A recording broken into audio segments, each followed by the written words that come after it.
Kasi wewe zvakare vana vaMwari mufanira kuchingamidza kuchirongwa chedu chamazuva ose Ko Nhai Pastor. Pachirongwa patiri kubatsirana kupindura mibvunzo yetogona kunge tinayo inopindurukawo zvakare nebhaibheri. Saka sunungukai kutumira mibvunzo yenyu kunyange matanga kutibata nhasi kana mine mubvunzo waminawo uri biblical. Tumirai mubvunzo wenyu kana muri kuona paFacebook, drop your question pama-comment section. Kana muri kuteerera pama-WhatsApp groups munotumira ku 0772918335. Mubvunzo watira kupindura nhasi unoti iwo Ko Nhai Pastor, kutamba loto kana kubheja bhora zvinotenderwa here naMwari? Now you will agree with me kuti nguva yanyorwa bhaibheri kwakusati kwaane loto. Okay, these are modern things. Maybe bhora, I don't know, maybe New Testament, but Old Testament bhora rasitirako. So hapana patichawana vhesi inonyatsa kuti musabheje bhora kana musatambe loto, but we can get a principle. Okay, what we can get is a principle, then we apply that principle. Saka mukaenda kuna Proverbs 28 vhesi ya 20 na 22. Proverbs 28 verse 20 and 22. A faithful man will abound with blessings, but he who hastens to be rich will not go unpunished. Okay? Verse 22. A man with an evil eye hastens after riches and does not consider that poverty will call upon him. Now, the Bible is saying something very profound. Pekutanga rati iro munhu akavimbika achazara nemakomborero, asi anokurumidza kuda kupfuma definitely will be punished. Mashortcuts ese ekuwana upfumi, hanzi you will be punished. Achakusvitsa muna taisereva. Ndo principle iri panapa. Tatataura zvekubheja bhora kana loto. Any other shortcut, either uri kunoba bhengi, unopa zamba mevanhu, you will go punished. You will be punished. Then iyati verse 22. A man with an evil eye hastens after riches. Ane ziso rakaipa anokurumidza kuda kupfuma. So he does not consider that poverty will come upon him. And haambozvifungi kuti kunyange akawana upfumi huone kukasika, urombo huchamuchaya zvekuti.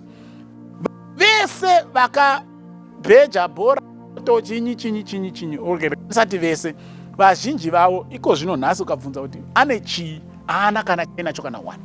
Poverty will definitely come after you kana ukawana upfumi hwekukurumidza. It's a principle yakatotaurwa naMwari. Hana kutaura nyaya kuti kutamba loto kana chinyi. Akangoti anowana upfumi nenzira yekukurumidza, poverty will strike. Okay? Ane ziso rakaipa ndiye anoda kukasika kupfuma. Saka nemhaka yei, because Mwari akaisa kare nzira yekuti munhu anopfuma. Mwari, principle yaMwari yekuwana upfumi nayo iri pana Exodus 20 verse ya 8 na 11 to 11. Remember the Sabbath day to keep it holy. 6 days you shall labor and do all your work. But the 7th day is the Sabbath of the Lord your God. In it you shall not do your work, nor your son, what. The principle yaMwari yekuti vanhu vararame, people must work. God has given us 6 days to work. Satan ndiye anoti kushandirei musashandi. You can find a shortcut way yekuti uwane mariches. The moment you don't want to work for you to be successful, it means you hate God's instruction yekuti 6 days you must work. Ndo saka zviri kunzi you have an evil eye. Vanhu vese vane usimbe vanoda shortcut yekuwana upfumi. And mashortcut aya ndo anoshandiswa nzira dzinoita kuti uzoite punished. Kazhinji kacho mbavha usimbe hadzidi kushanda, dzinoda zviri nyore. Ndikangoenda usiku hwanhasi ndotonotora mari yandaona mai vachitengesa ndotoenda kumba. Vanhu vese vanoda upenyu huri nyore. They hate God's method of success, which is laboring for 6 days. So the moment you find yourself hating that commandment, it means unoda kubudirira nenzira dzisiridzo. Ndo zvinotaurwa nebhaibheri panapa. Saka Mwari akaisa blueprint yake kuti vanhu vangabudirire sei. People must labor. Dzidza kushanda.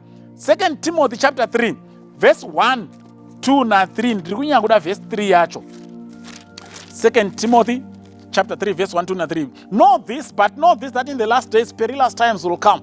For men will be lovers of themselves, lovers of money, boasters, proud, blasphemous, disobedient to parents, unthankful, unholy, unloving, unforgiving, slanderers, without self-control, brutal, despisers of good. Ndiri kuda panzi without self-control. Anyone anopinda mugame yekubheja nekutamba loto, zvinhu zvese izvozvo zviri addictive. Soccer betting is addictive.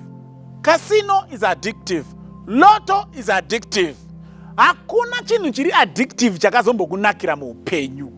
Whether kuchikafu kana kui, any behavior which is addictive is destructive. Sapana parikunzi vanhu vachange vasisazvidzori without self-control. The moment you jump onto the wagon of betting, kudzika chitima chacho kunonetsa, you will not be able to control yourself and say to yourself, zvakwana ndakwenda kumba.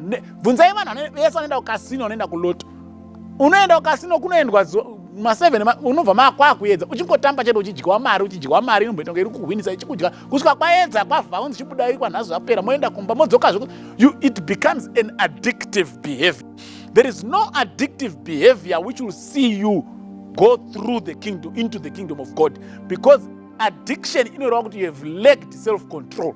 Saka vanoita soccer betting, vanoita lotto, they are addicted to those things. Don't even try kuda kuzvitanga, kubudako kunonetsa. And panapa vanhu vese vasina kuzvidzora vari kuiswa mugrupu remhombwe, vari kuiswa mugrupu revane makuhwa, vari kuiswa mugrupu revanoda mari stereki, vari kuiswa mugrupu revanomhura Mwari, vari kuiswa mugrupu revanoda zvakaipa. Saka the moment you start or embark on a game that is addictive and you can't control yourself from it, it's not good. Saka soccer betting is not good on that basis. Because one, it's addictive.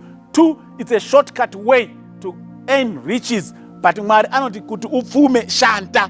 Hakuna munhu anofanira kuwana pfuma asina kushanta. Because zvichakutuma umwe musi kushandisa nzira dzisiridzo kuti uwane upfumi. So don't try, don't even attempt. Because hadzisi nzira dzinokupedzisira uri kwakanaka. Togona kunge tisina vhesi inozvirambidza directly, but zviri addictive. Vanhu vari addictive havana self-control. Vari mugrupu revanhu vacharashwa. Uyewo zvakare zvinokutuma kuti uzojairire kuita ma-shortcut methods ekuwana nawo upfumi. And panzipo anoita izvozvo, he shall be punished. They will not go unpunished.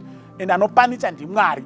Saka anyone who earns riches by shortcuts asina kushanda, and they will go punished. Saka handifungi kuti iwe neni tingada kutora nzira yakaita saiyoyo. Dai Mwari akatibatsira kunzwisa chinhu ichi, tifarire nzira yaMwari yekushanda mazuva matanhatu tozorora rechinomwe. That way we will get God's blessing. Mwari atikomborere. Amen.